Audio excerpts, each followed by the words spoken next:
தூத்துக்குடி மாவட்டம் விளாத்திக்குளத்தை சேர்ந்த மாணவி பாலியல் வன்கொடுமைக்கு ஆளாகி கொலை செய்யப்பட்டு 6 நாட்களாகியும் குற்றவாளி சிறைப்பிடிக்கப்படாததற்கு கண்டனம் தெரிவித்துள்ள பாஜக மூத்த தலைவர் தமிழிசை சவுந்தரராஜன், திமுகவுடன் ஓ பன்னீர்செல்வம் மற்றும் தேமுதிக இணைந்தது அந்த கட்சிகளின் பலவீனத்தையே காட்டுவதாக தெரிவித்துள்ளார்.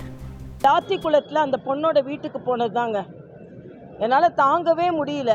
ஒரு +2க்கு படித்து கொண்டிருந்த ஒரு மாணவி காணாமல் போய், எளிய குடும்பம், அந்த அம்மா அழுகிற அழுகை 6 நாள் ஆகியும் இன்னும் குற்றவாளி கண்டுபிடிக்கப்படவில்லை.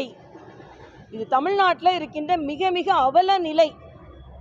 அதனால் அது மட்டும் இல்லை, கள்ளச்சாராயத்துக்கெல்லாம் உடனே பணம் கொடுக்கின்ற அரசு 6 நாள் ஆகியும் எதையுமே அவங்களுக்கு கொடுக்கல. தமிழகம் நிச்சயமாக ஆட்சி மாற்றம் தேவை. கூட்டணி திமுகவில் கூட்டணி கட்சிகளுக்கு மட்டும் அதிருப்தி இல்லை, மக்களும் அதிருப்தியில் இருக்காங்கங்க. அதனால் நிச்சயமாக மக்கள் அதிருப்தியில் இருக்கிறார்கள். திமுக கூட்டணி பலமாக இல்லை, பலவீனமாக இருக்குது. ஓபிஎஸ்ஸையும் கேப்டன் கட்சியும் சேர்த்தது அவங்களுக்கு பலவீனம்.